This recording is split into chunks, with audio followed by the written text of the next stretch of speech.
Hello, good morning बच्चों। आज की ऑनलाइन क्लास में आप लोगों का स्वागत है। आज हम पढ़ेंगे लेसन नंबर 3 और पाठ का नाम है पृथ्वी की आंतरिक संरचना। अपन पृथ्वी की आंतरिक संरचना के बारे में अध्ययन कर रहे थे, तो इसी पाठ में आज हम पढ़ेंगे आगे भूकंप के प्रकार। भूकंप के प्रकार स्वभाव तथा कारणों के आधार पर, स्वभाव तथा कारणों के आधार पर भूकंपों का जो वर्गीकरण है उसके बारे में अपन देखेंगे।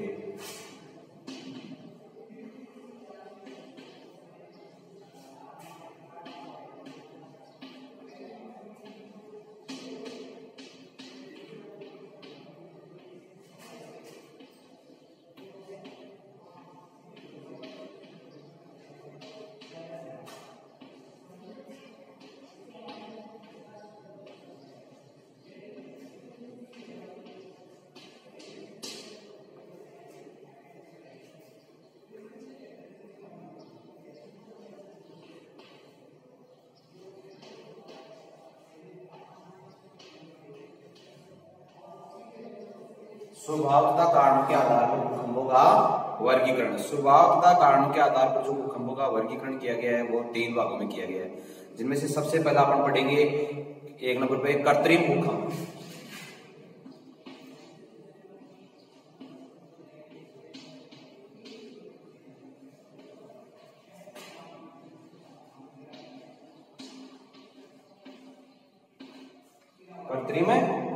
कृत्रिम भूकंप क्या होते हैं? तो कृत्रिम भूकंप के बारे में आप लोग देखेंगे कि ये भूकंप मानवीय क्रियाओं द्वारा उत्पन्न होते हैं। जो कृत्रिम भूकंप होते हैं ये मानवीय क्रियाओं द्वारा उत्पन्न होते हैं। जो कृत्रिम भूकंप होते हैं वो मानवीय क्रियाओं द्वारा उत्पन्न होते हैं।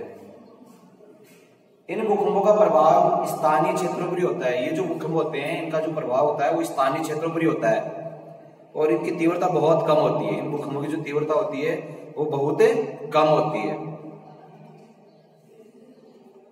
तो ये भूकंप क्या करते हैं? मानवीय क्रियाओं द्वारा उत्पन्न होते हैं।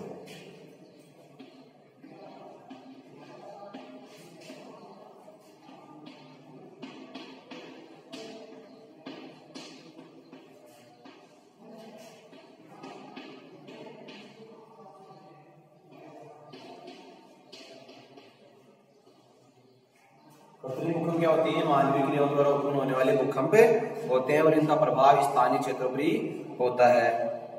इनकी तीव्रता भी बहुत कम होती है। जैसे खान खोदना, कई बार हम खानों को खोदते हैं, परमाणु विस्फोट हो जाता है, भूमिगत आणविक परीक्षण होता है, आदि से कृत्रिम भूकंप उत्पन्न होते हैं। इन सब क्रियाओं के द्वारा क्या होते हैं? भूकंप उत्पन्न होते हैं। ये सब कृत्रिम भूकंप है। उसके बाद में अपन 2 नंबर में पढ़ेंगे प्राकृतिक भूकंप।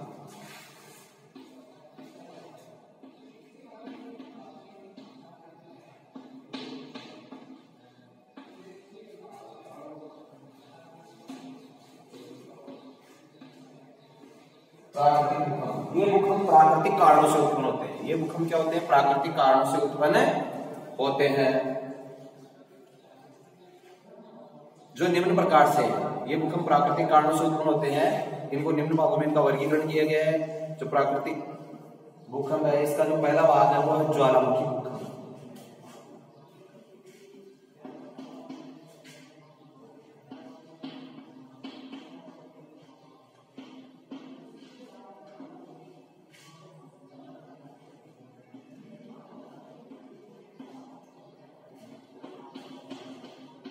पहला है ज्वालामुखी भूकंप और दूसरा है विवर्तनिक भूकंप।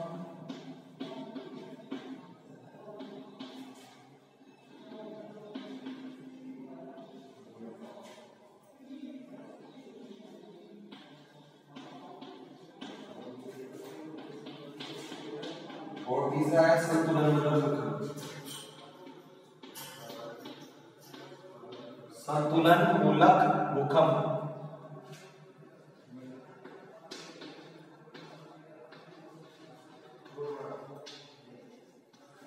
संतुलन मूलक भूकंप। और चौथा है प्लूटोनिक भूकंप।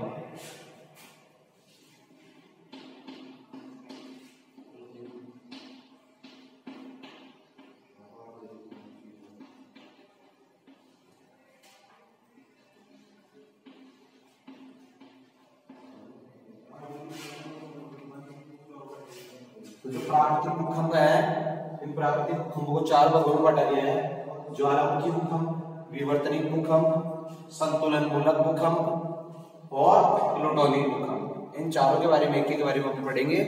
तो पहला है ज्वालामुखी भूकंप। कि ज्वालामुखी भूकंप क्या होते हैं या किसे कहते हैं। तो आप ये देखिए, जो भूकंप ज्वालामुखी क्रिया द्वारा उत्पन्न होते हैं, ऐसे भूकंप जो ज्वालामुखी क्रिया द्वारा उत्पन्न होते हैं उन्हें क्या कहते हैं, ज्वालामुखी भूकंप कहते हैं।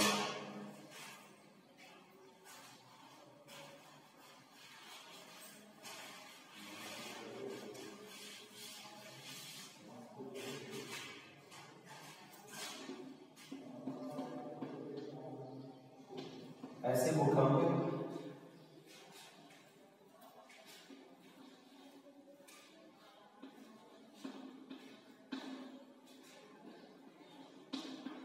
जो ज्वालामुखी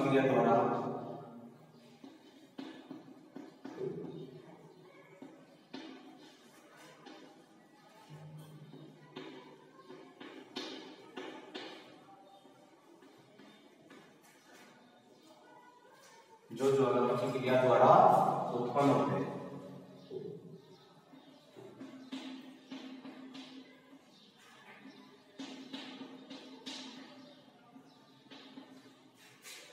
जो ज्वालामुखी क्रिया द्वारा उत्पन्न होते हैं इन्हें ज्वालामुखी भूकंप कहते हैं। जो दूसरे प्रकार के दे रखे हैं वो है विवर्तनिक भूकंप।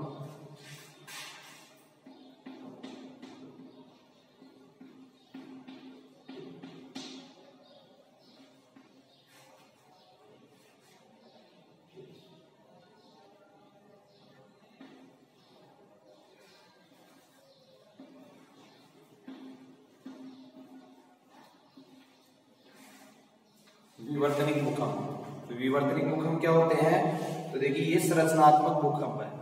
ये संरचनात्मक भूकंप है जो भूगर्भ की विवर्तनिक हलचलों से उत्पन्न होते हैं। ये संरचनात्मक भूकंप है जो भूगर्भ की विवर्तनिक हलचलों से उत्पन्न होते हैं। ऐसे भूकंप अधिक गहराई पर उत्पन्न नहीं होते हैं। विवर्तनिक भूकंप का मतलब जो पृथ्वी की जो आंतरिक प्लेटें होती है उनके अंदर हलचल होती है, उन हलचलों के कारण ही भूकंप कई बार उत्पन्न होते हैं। फिर तीसरे हैं संतुलन मूलक भूकंप। संतुलन मूलक भूकंप, तो बताएंगे ये भूकंप भूपटल की संतुलन व्यवस्था में, ये भूकंप भूपटल की संतुलन व्यवस्था में असंतुलन होने के कारण उत्पन्न होते हैं। और ऐसे भूकंप नवीन मोड़दार चट्टानों में आते हैं। इस प्रकार के जो भूकंप होते हैं वो नवीन मोड़दार चट्टानों में आते हैं। ऐसे भूकंप सन 2015 में हिंदुकुश व नेपाल में आए थे। ऐसे भूकंप सन 2015 में हिंदुकुश व नेपाल में आए थे। उसके बाद में है प्लूटोनिक भूकंप। प्लूटोनिक भूकंप क्या होते हैं, धरातल से अत्यधिक गहराई पर उत्पन्न होने वाले भूकंप को प्लूटोनिक भूकंप या पातालीय भूकंप कहते हैं। प्लूटोनिक भूकंप या पातालीय भूकंप, उसके बारे में बताएंगे कि धरातल से अत्यधिक गहराई पर उत्पन्न होने वाले भूकंप को प्लूटोनिक भूकंप या पातालीय भूकंप के नाम से जाना जाता है। तो ये हो गए प्राकृतिक भूकंपों के 4 प्रकार, ज्वालामुखी भूकंप, विवर्तनिक भूकंप, और तीसरा है संतुलन मूलक भूकंप, और चौथा है पातालीय भूकंप या प्लूटोनिक भूकंप। तो इसके प्रकार हो गए। उसके बाद में आगे जो तीसरा प्रकार है, पहला है कृत्रिम भूकंप, दूसरा प्राकृतिक, और जो तीसरा प्रकार है वो दे रखा है स्थिति के अनुसार भूकंपों का वर्गीकरण। स्थिति के अनुसार भूकंपों का वर्गीकरण।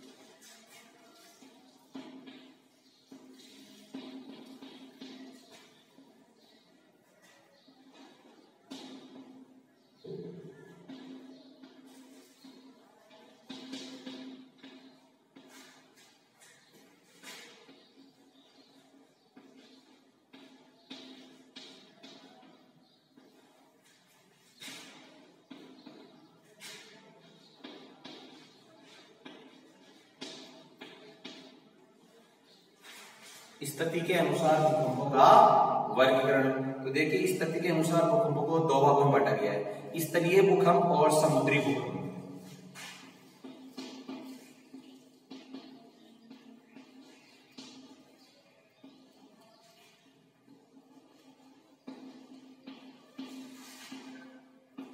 पहला है स्थलीय भूकंप। तो स्थलीय भूकंप क्या होते हैं? स्थलभाग पर आने वाले भूकंप को स्थलीय भूकंप कहते हैं।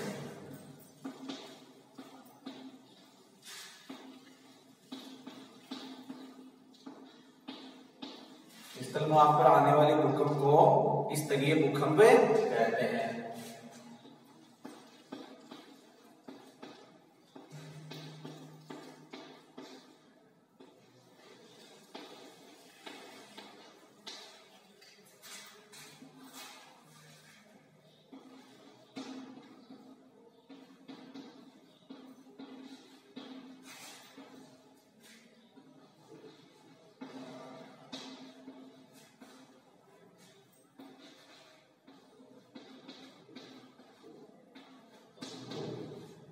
स्थलीय भाग पर आने वाले भूकंप को स्थलीय भाग पर आने वाले भूकंप को स्थलीय भूकंप कहते हैं। फिर है समुद्री भूकंप। दूसरे है समुद्री भूकंप।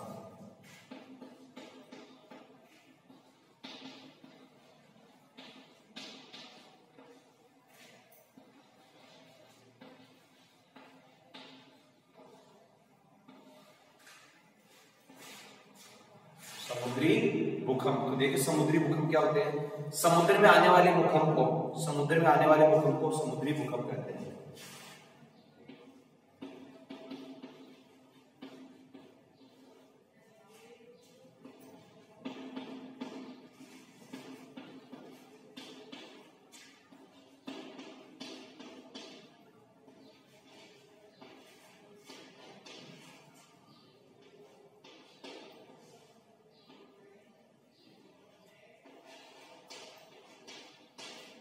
समुद्र में आने वाले भूकंपों को समुद्री भूकंप कहते हैं। समुद्री भूकंप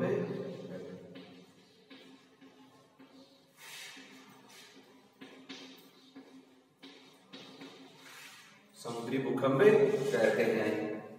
तो ये हो गए स्थिति के अनुसार भूकंपों का वर्गीकरण। जो तीसरा भाग है, तो स्थिति के अनुसार भूकंपों का वर्गीकरण भी दो भागों में किया गया है। पहला है स्थलीय भूकंप। स्थलभाग पर आने वाले भूकंपों को स्थलीय भूकंप कहते हैं। समुद्री भूकंप, समुद्र में आने वाले भूकंपों को समुद्री भूकंप कहते हैं।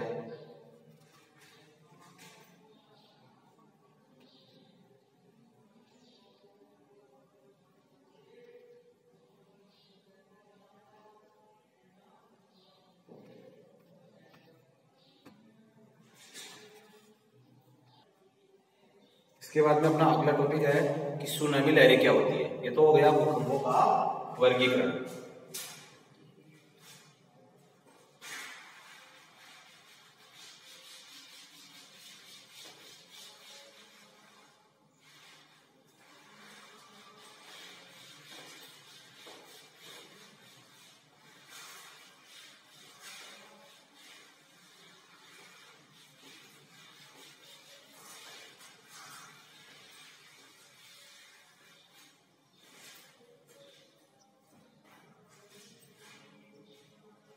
आगे देखेंगे अपन सुनामी लहरें।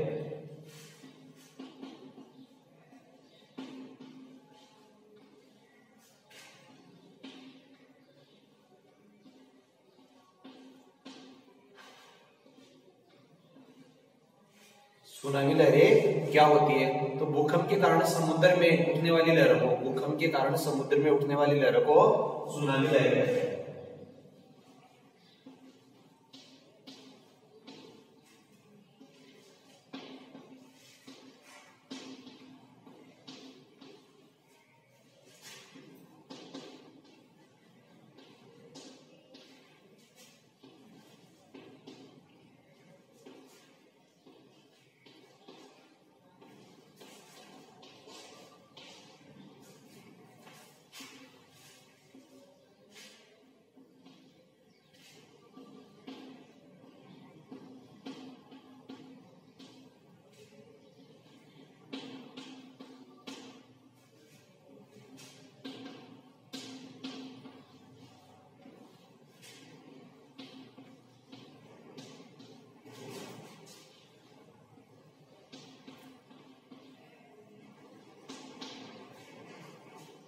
देखिए आप लोग सुनामी लहरों के बारे में, सुनामी लहरें क्या होती है, भूकंप के कारण समुद्र में उठने वाली लहरों को सुनामी लहरें कहते हैं। और सुनामी लहरें बहुत ज्यादा भयावह होती है।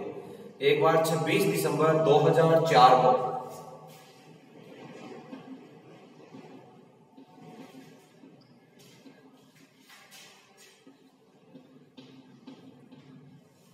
26 दिसंबर 2004 को आई सुनामी लहरों ने बहुत सी तबाही मचाई, जिनके कारण 2 लाख लोगों की मृत्यु हो गई। बहुत सारे आर्थिक स्थिति का बहुत से आर्थिक नुकसान हुआ और बहुत सारे पशु पक्षियों की जान चली गई, रेलवे लाइनें उखड़ गई, मतलब बहुत सारा नुकसान हुआ। 26 दिसंबर 2004 को जो आई सुनामी लहरें थी, अब तक के समय में सबसे भयावह सुनामी लहरें थी।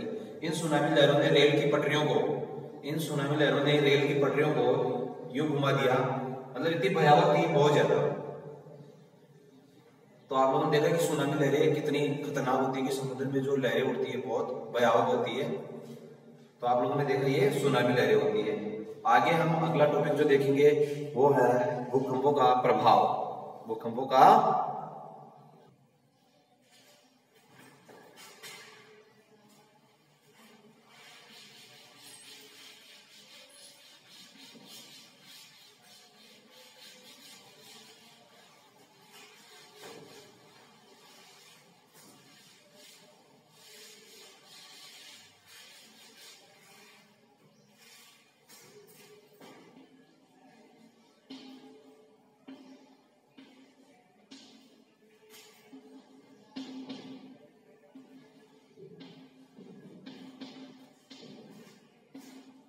आगे देखेंगे अपन भूकंप का प्रभाव, की भूकंप का क्या प्रभाव होता है। तो बताएंगे भूकंप एक प्राकृतिक आपदा है।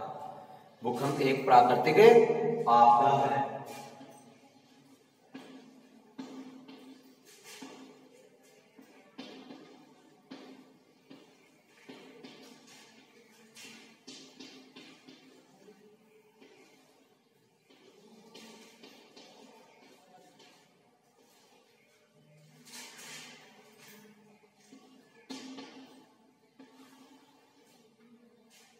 भूकंप एक प्राकृतिक आपदा है जो कम समय में अधिक विनाश लेकर आती है। भूकंप क्या है, एक प्राकृतिक आपदा है जो कम समय में अधिक विनाश लेकर आती है।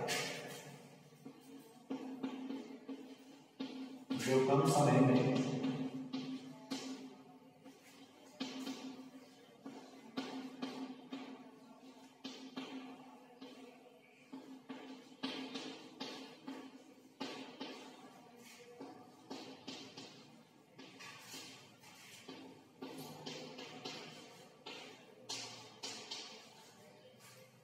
प्राकृतिक आपदा है जो कम समय में अधिक विनाश लेकर आती है। और भूकंप की जो तीव्रता होती है उसको रिएक्टर स्केल पर मापा जाता है। भूकंप की तीव्रता को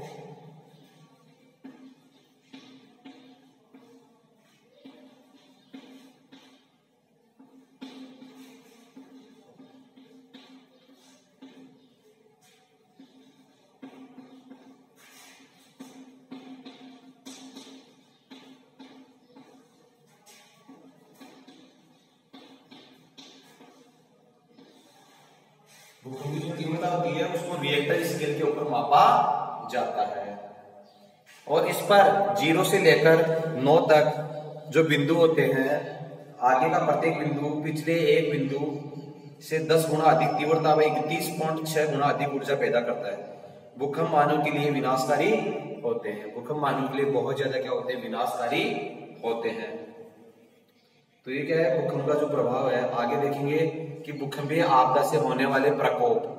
भूकंपीय आपदा से होने वाले प्रकोप में भूकंपीय जो आपदा होती है उसे किस प्रकार के जो प्रकोप होते हैं उनको अपन लाभ और हानि के माध्यम से समझेंगे। कि भूकंप से जो एक प्राकृतिक आपदा है मनुष्य को रोक नहीं सकता है। मनुष्य ने आज दिन तक प्रकृति पर पूर्ण रूपेण विजय प्राप्त नहीं की है। मनुष्य ने आज दिन तक प्रकृति पर पूर्ण रूप से विजय प्राप्त नहीं की है। इसलिए भूकंप एक प्राकृतिक आपदा है, मनुष्य को रोक नहीं सकता है। आंधी तूफान का आना, वर्षा का होना, भूकंप का आना, ज्वालामुखी का आना, ये सब एक प्रकार से प्राकृतिक आपदा है। बाढ़ का आना मनुष्य को रोक नहीं सकता है, मनुष्य को रोक नहीं सकता है। तो इसके बारे में हम देखेंगे। तो भूकंप के जो प्रभाव है उनको अपने प्रकोप है उनको लाभ और हानि के माध्यम से समझेंगे। क्योंकि एक सिक्के के हमेशा 2 पहलू होते हैं, कि किसी भी कार्य करने से उसका लाभ भी होता है तो उससे हानि भी होती है। आज का जो अत्याधुनिक समय, ये मशीनों का युग है। एक तरफ मशीनों से काम जल्दी हो रहा है, लेकिन दूसरी तरफ से व्यक्ति क्या है, बेरोजगार भी होते जा रहे हैं। तो अपने इसके जो प्रकोप है उनको सबसे पहले अपने हानियां और लाभ के माध्यम से समझेंगे। तो अपन देखते हैं भूकंप से क्या हानियां होती है और क्या लाभ होते हैं।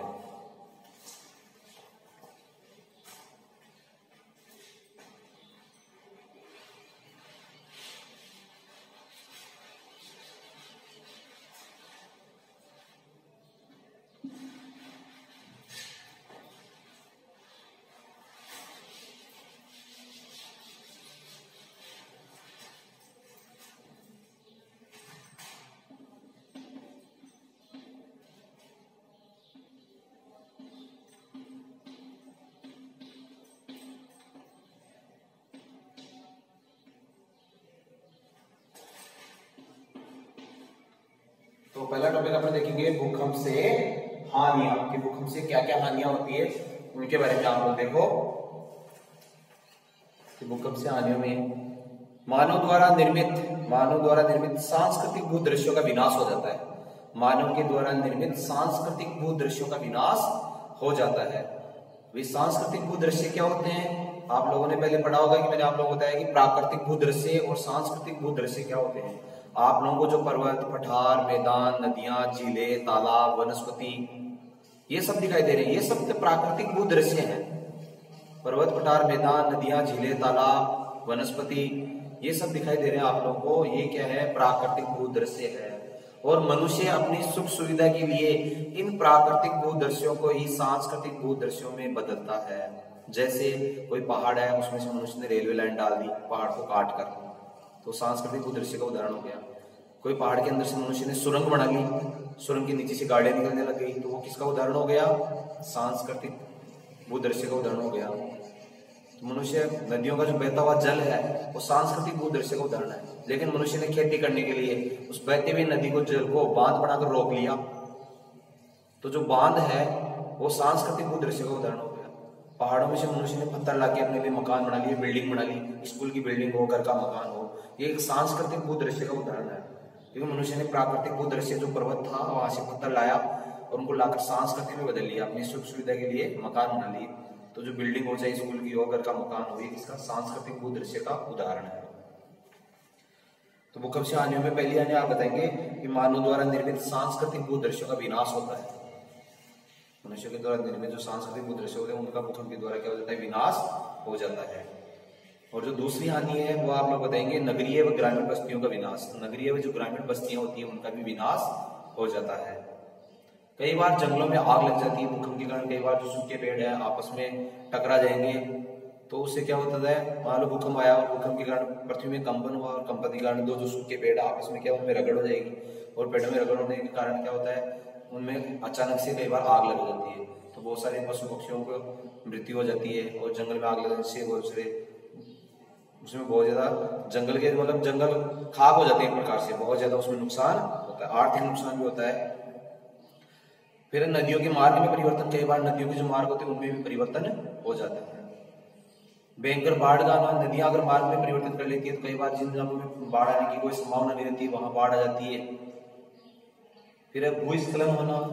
भूस्खलन क्या होता है? मृदा का या चट्टानों का अपने स्थान से खिसक जाना।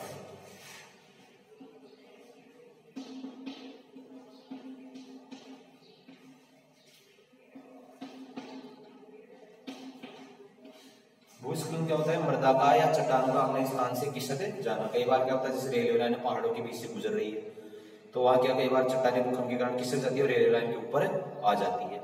और कई बार जैसे मिट्टी है, मिट्टी का बहुत बड़ा टीला है, वो भी अपने स्थान से खिसक जाता है, अपने स्थान से हट जाता है, तो उसको बोलते हैं भूस्खलन होना। मृदा का या चट्टानों का अपने स्थान से खिसक जाना या हट जाना क्या कहलाता है? भूस्खलन कहलाता है। बांधों का टूटना। कई बार भूकंप के कारण क्या होते हैं? बांध भी टूट जाते हैं। कई बार क्या होते हैं? बांध भी टूट जाते हैं। सुनामी लहरों का जन्म होना। भूकंप, मान लो भयावह भूकंप आ गया तो भूकंप के कारण कई बार सुनामी लहरों का जन्म भी हो जाता है। जो आप लोगों ने देखा इसी वीडियो में कि सुनामी लहरें क्या होती है, कितना उनसे नुकसान होता है। सुनामी लहरों का कई बार क्या होता है? जन्म होता है। रेल व सड़क यातायात बाधित। कई बार रेल व सड़क यातायात भी बाधित हो जाते हैं। रेल व सड़क यातायात भी क्या होता है? बाधित हो जाता है, क्योंकि उनका आपस में संपर्क टूट जाता है, इसलिए वो क्या होते हैं? बाधित हो जाता है। बहुत सारी जनधन की हानि होती है। बांध व जलाशय का टूटना, बांध व जलाशय कई बार टूट जाते हैं। तटीय क्षेत्र जलमग्न हो जाते हैं, तटीय क्षेत्र जलमग्न हो जाते हैं। चट्टानें टूट जाती है कई बार, और कई व्यक्तियों की जान भी चली जाती है भूकंप के कारण, कई व्यक्तियों की अचानक ही मृत्यु हो जाती है। तो ये सब क्या हो गए भूकंप से हानियां। और अगला टॉपिक है भूकंप से लाभ। भूकंप से लाभ,